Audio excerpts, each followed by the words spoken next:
जी अस्सलाम वालेकुम। आज जिस टीम को रिव्यू करना है उसका नाम है Karachi Kings. Review in a sense कि प्लेइंग 11 बनानी है, स्क्वाड को रिव्यू करना है, स्ट्रेंथ्स क्या है, वीकनेसेस क्या है, इनकी बॉलिंग लाइनअप क्या है, और फिर बैटिंग टॉप ऑर्डर जो है, मिडिल ऑर्डर है, वो कैसा है, फिर मर्जिंग वगैरह, मतलब एक एक चीज़ को इसका डिकोड करते हैं।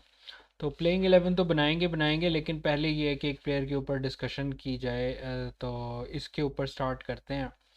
तो सबसे पहले जो चीज़ आई थिंक स्क्वाड के ऊपर, अगर एक एक मैं आपको पढ़ के सुना देता हूँ कि पूरा स्क्वाड क्या है।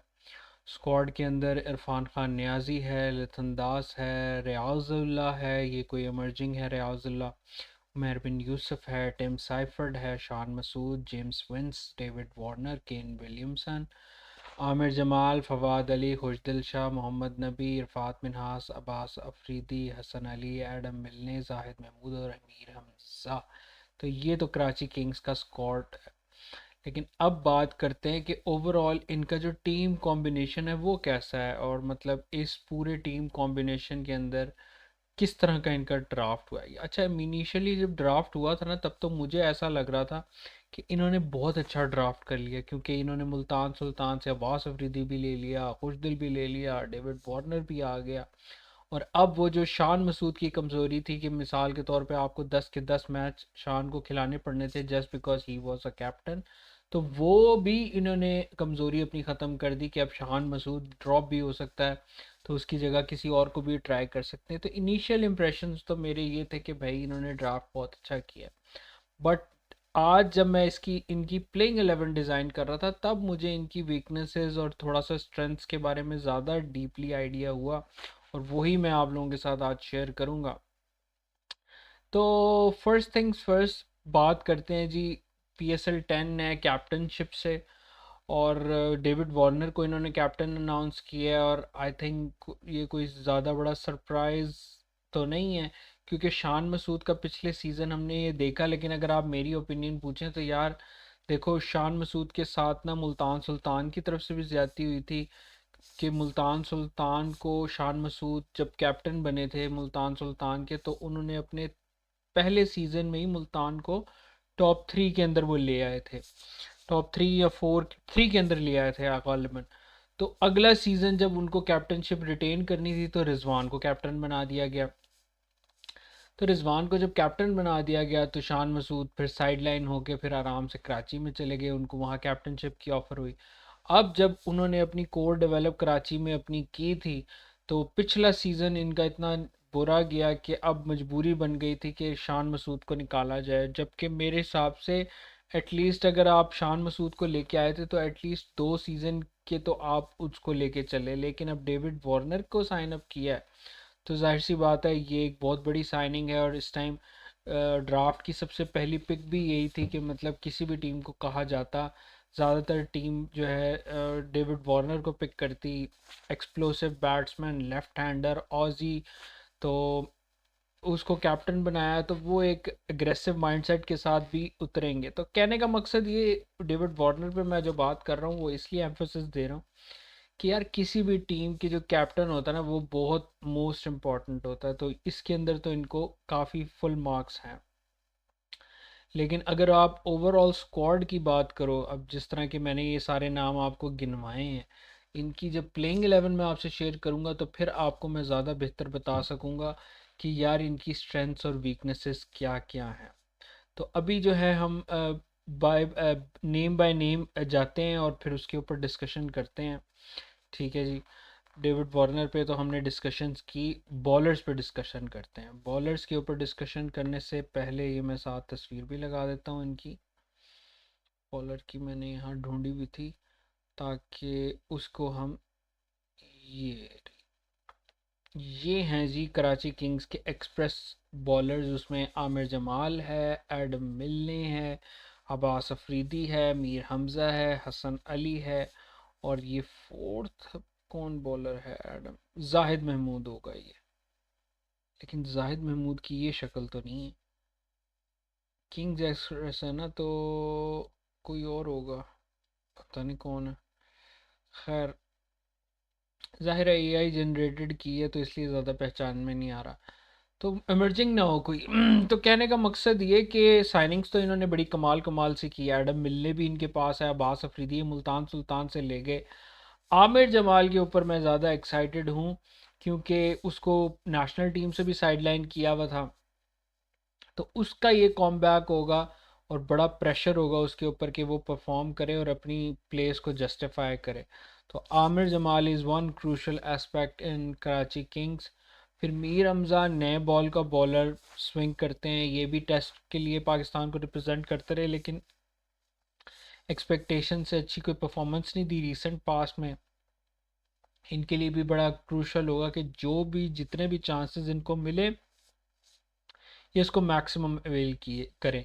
एडम मिलने की तो मैं ज़्यादा बात नहीं करूँगा, अब्बास अफरीदी की भी ज़्यादा बात नहीं करूँगा क्योंकि ये तो प्रीमियम लाइन ऑफ बॉलर्स है ना, और यही इनका मेन अटैक मेरे हिसाब से 10 के 10 मैचेस एडम मिलने और अब्बास अफरीदी कराची किंग्स के खेलेंगे। अब जहाँ तक बाकियों की बात है वो रोटेशन चलेगी, मीर हमज़ा हो। अच्छा, लेफ़्ट हैंडर में भी इनकी सिर्फ अभी बॉलिंग की बात की जाए, अब लेफ़्ट हैंडर में इनके पास पेस अटैक लीड करने वाला सिर्फ मीर हमज़ा है। बाकी हसन अली भी, अब्बास अफरीदी भी, ये अमरजर भी और ये आमिर जमाल या एडम मिलनी, ये सारे राइट हैंड बॉलर हैं। तो लेफ़्ट हैंडर भी एक होना चाहिए था, तो वो मीर हमज़ा है। तो उस हिसाब से मुझे लग रहा है मीर, सॉरी मुझे नींद आ रही है, असल में मैं फजर का जाग रहा हूँ, इस टाइम रात के 12 बज रहे हैं।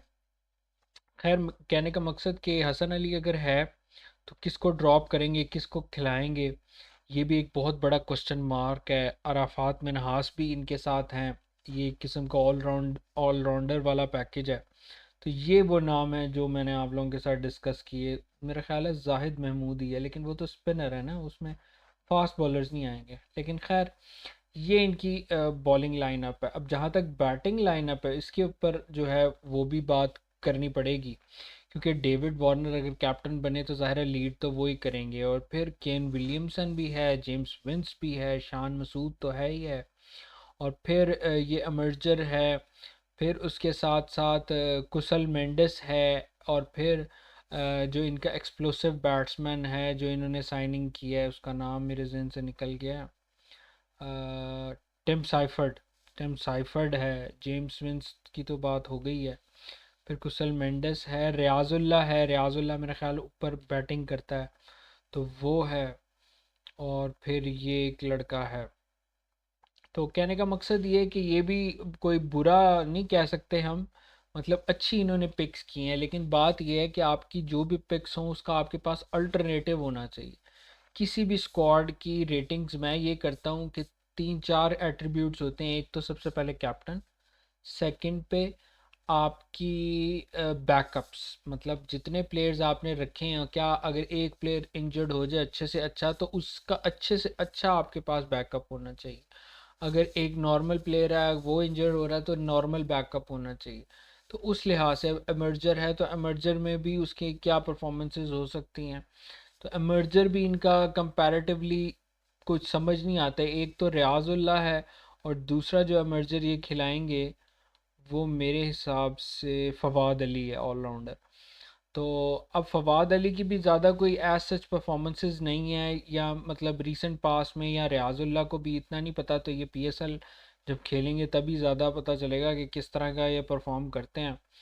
लेकिन ये है कि अभी जो मेन मसला है वो केन विलियमसन का है क्योंकि 3-4 मैचेस के लिए तो केन विलियमसन अवेलेबल नहीं होंगे तो उसकी जगह विंस खिलाएंगे। तो ये तो सारी आ गई। अब मैं डायरेक्टली प्लेइंग 11 की तरफ चलता हूँ। प्लेइंग 11 बनाते हैं, बल्कि मैंने बनाई हुई है, मैं आप लोगों के साथ शेयर करता हूँ और फिर हम उसकी स्ट्रेंथ और वीकनेसेस पे बात करेंगे। तो ये मैंने डी कॉलम के अंदर ये सारा स्क्वाड मैंने लिखा हुआ है। मिर्ज़ा महमूद, नबी, केन विलियमसन, उमर बिन यूसुफ, रियाजुल्लाह, फवाद अली, मीर हमजा, लितन दास, ये सारे नाम इसके अंदर डी में है। दो किस्म की प्लेइंग 11 मैंने बनाई हुई है। एक तो ये है कि प्रोडिक्शन मैंने की है कि कराची किंग्स क्या खिलाएगा, कराची की मैनेजमेंट, कराची का कैप्टन, कराची का थिंक टैंक स्ट्रेटेजिकली किस प्लेइंग 11 को मैदान में उतारेगा, ये मेरी प्रोडिक्शन, मतलब मेरी प्रोडिक्शन कि वो क्या उतारेंगे वो ये ई कॉलम है। और अगर आप मेरे से पूछें कि अगर मुझे फ्रीडम दिया जाए कि यार आप कराची की प्लेइंग 11 बनाओ तो ये एफ कॉलम के अंदर वो मेरी प्लेइंग 11। तो स्टार्ट करते हैं, मैं अब आपको बताता हूँ। देखें जी, कुछ ऐसे प्लेयर्स हैं जिसको तो आप किसी कीमत पे भी आप बाहर नहीं कर सकते। फॉर इंस्टेंस वार्नर अगर कैप्टन है तो 10 के 10 मैचेस खेलेंगे तो वार्नर। टिम साइफर्ड जिस तरह से फॉर्म में है, टिम साइफर्ड के ऊपर बात करना बड़ा थोड़ा सा इंपॉर्टेंट हो जाएगा, क्योंकि टिम साइफर्ड ने तो यार अपने आप को जिस तरह से उसने रीडिफाइन किया ना अपने आप को, तो मैं तो हैरान हो गया हूँ इस बंदे को देख के। इसकी एक पिक्चर थी, मैं आप लोगों के साथ वो शेयर करता हूँ, तो आप वो देखें। अभी उसने रिसेंटली भी स्कोर किया और ऐसा स्कोर, मैं तो हैरान हो गया हूँ। अब आप ये देखो, सुपर साइफर्ड और 38 बॉलों पे 97। हालांकि पिछले सीजन टिम साइफर्ड की कोई बल्ले पे इतना अच्छा बॉल नहीं आ रहा था, इतने रन नहीं कर रहे थे, लेकिन रीसेंट पास में पिछले 3 4 या 6 महीने से टिम साइफर्ड ने अपनी गेम को बिल्कुल उठा के रख दिया। तो ये एक ऐसा प्लेयर है जो उनकी प्लेइंग 11 में ऑब्वियस सी बात है लाजमी होगा। और इसके ऊपर क्योंकि डेविड वार्नर भी एक्सप्लोसिव स्टार्ट देगा, टिम साइफर्ड भी एक्सप्लोसिव स्टार्ट देगा, तो ये दोनों बंदे इनकी प्लेइंग 11 के अंदर हिस्सा बनेंगे और मेरे हिसाब से ओपनिंग करेंगे। थर्ड पे मेरे हिसाब से जेम्स विंस खेलेगा। जेम्स विंस का खेलना इसलिए ज़्यादा अहम है क्योंकि केन विलियमसन पहले 3 मैचेस के लिए अवेलेबल नहीं है। तो अगर वो अवेलेबल नहीं है तो जेम्स विंस का बहुत ज़्यादा क्रूशल रोल बनेगा, क्योंकि आपने एटलीस्ट 4 तो आपने फ़ौरन खिलाने। तो 4 में से आपके पास थर्ड के ऊपर 2 आपके आउट होते हैं, फिर एक बंदा ऐसा विंस है जो गेम साइड पे कर सकता है। तो जेम्स विंस जो है केन विलियमसन की जगह मेरे हिसाब से थर्ड पे खेलेगा जब तक केन विलियमसन वापस नहीं आते। अगर तो कराची जीत रहा हुआ तो मेरे हिसाब से वो विनिंग कॉम्बिनेशन को ही लेके चलेंगे, केन विलियमसन को ड्रॉप नहीं करेंगे। तो विंस ये हो गया। फिर शान मसूद को भी मेरे हिसाब से वो ड्रॉप नहीं करेंगे। शान मसूद को इसलिए भी ड्रॉप नहीं करेंगे क्योंकि शान मसूद जो है ना, एक तो ज़ाहिर है कैप्टन था और एकदम से कैप्टन हटा के एकदम से उसको ड्रॉप नहीं कर सकते। तो मेरे हिसाब से 3 या 4 मैचेस जब तक केन विलियमसन नहीं आता ना, तो शान मसूद वो मैचेस तो खेलेगा। फिर उसकी फॉर्म पे, उसके रन्स पे, उसके स्ट्राइक रेट पे डिपेंड करेगा कि उसने किस तरह की पहले 3 से 4 मैचेस में परफॉर्मेंस दी, फिर ये स्टेप लेंगे शान को हटाने का। तो शान भी मेरे हिसाब से खेलता हुआ नज़र आएगा। इरफान खान न्याजी, इसके बारे में बात करने की ज़रूरत नहीं है, पोटेंशियल है। रिसेंटली उसने उस तरह से परफॉर्म नहीं किया। आई नो न्यूजीलैंड के खिलाफ इसके बल्ले पे उस तरह बॉल नहीं आई, लेकिन यह है कि इस लड़के में पोटेंशियल ज़रूर है। इसको कंटिन्यूसली चांसेस देने की ज़रूरत है और मेरे हिसाब से कराची किंग्स इसको 10 के 10 मैचेस देगी। और ये मैं आपको लिख के दे सकता हूँ कि इसके अंदर पोटेंशियल आपको इस पीएसएल में नज़र आएगा, क्योंकि ये एक गन फील्डर भी है। एक गन फील्डर जो है ना, हमेशा से आपको रन्स बचा के देगा। तो ये बहुत बड़ी इंपॉर्टेंट सी बात है। लोग हालांकि इस चीज़ को ना बड़ा अंडर एस्टिमेट कर देते हैं कि बेशक जो है ना, वो बैटिंग अगर उससे नहीं होती, ये है वो है, आपकी एक वनरेबिलिटी बन जाती है। लेकिन ये वनरेबल नहीं होगा, ये टीम के लिए बड़ा प्लस साइन है इन अ सेंस कि अगर इरफान खान न्याजी आपकी टीम में है तो उस जैसा प्लेयर जो है ना, वो आपको मैच साइड पे करके दे सकता है मेरे हिसाब से। तो मैच साइड पे करके दे सकता है।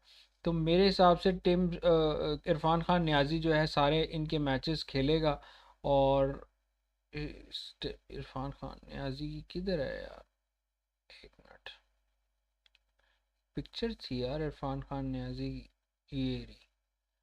ये देखिए, प्रेसिडेंट ट्रॉफी के अंदर उसने 96 मारा 139 गेंदों पे। लेकिन खैर ये तो एक प्रेसिडेंट ट्रॉफी थी, लेकिन अब फील्डर बहुत कमाल है और मेरे हिसाब से इसको भरपूर चांस देगी कराची किंग्स। तो ये तो हो गया इरफान खान न्याजी भी कंफर्म है। खुशदिल शाह भी ज़ाहिर है एक किस्म की इनकी डायमंड की पिक है, एक लेफ्ट हैंडर है।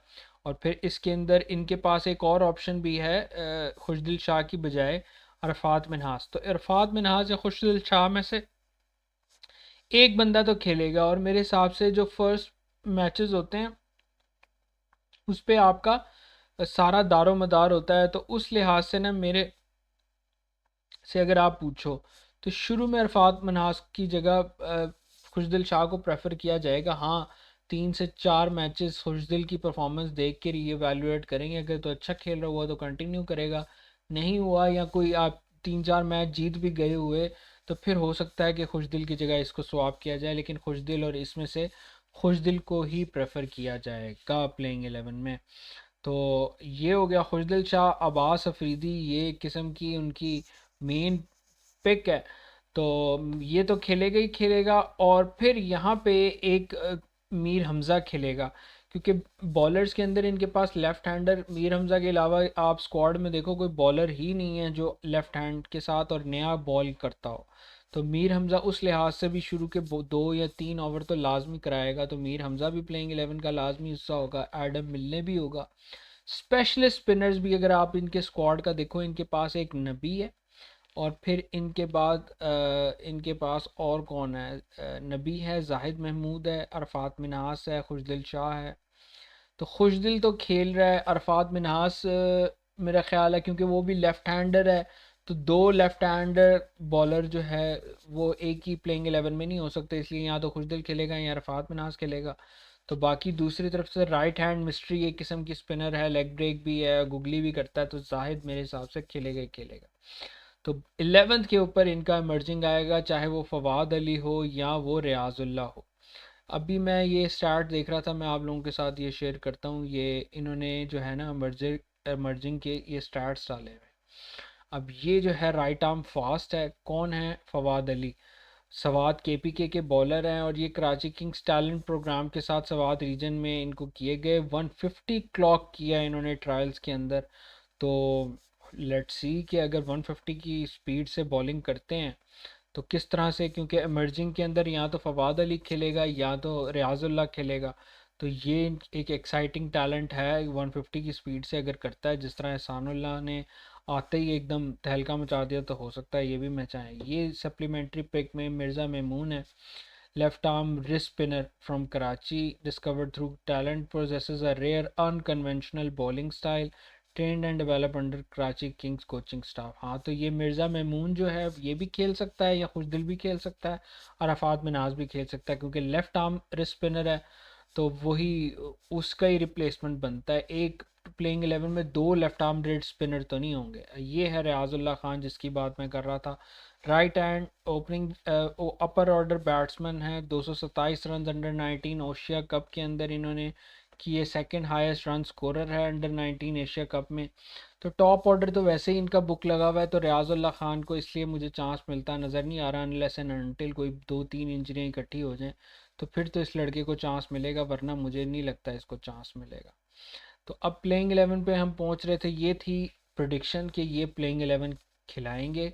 और मेरी क्या प्लेइंग 11 होगी कि अगर आप पूछें कि मतलब ये तो वो खिला रहे हैं ना, मतलब कराची किंग्स की मैनेजमेंट खिलाएगी, और अगर मेरे से पूछे तो क्या चेंजेस करेंगे, मैं ये है कि असल असल में प्रॉब्लम ये है कि मीर हमज़ा जो है वो बेशक लेफ्ट हैंड से बॉलर करता है, लेकिन मुझे ऐसा लगता है कि आमिर जमाल के अंदर ज़्यादा पोटेंशियल है as compare to Mir Hamza. और फिर आमिर जमाल बैटिंग में भी कंट्रीब्यूट करता है। उसमें सबसे बड़ा ड्रॉबैक जो होगा वो, आई एडमिट, कि वो यही होगा, लेफ्ट हैंड इन्होंने बॉलर ही नहीं कोई उठाया। तो अगर आमिर जमाल इसकी जगह खेलेगा तो आप ये एतराज़ ज़रूर उठा सकते हैं कि आमिर जमाल अगर खेल रहा है तो सारे ही राइट हैंड बॉलर हैं, कोई लेफ्ट हैंड बॉलर ही नहीं है। तो उसका मैं फिर यही एक्सक्यूज़ दूंगा कि वो फिर आपकी टेल अच्छी कर देगा आमिर जमाल।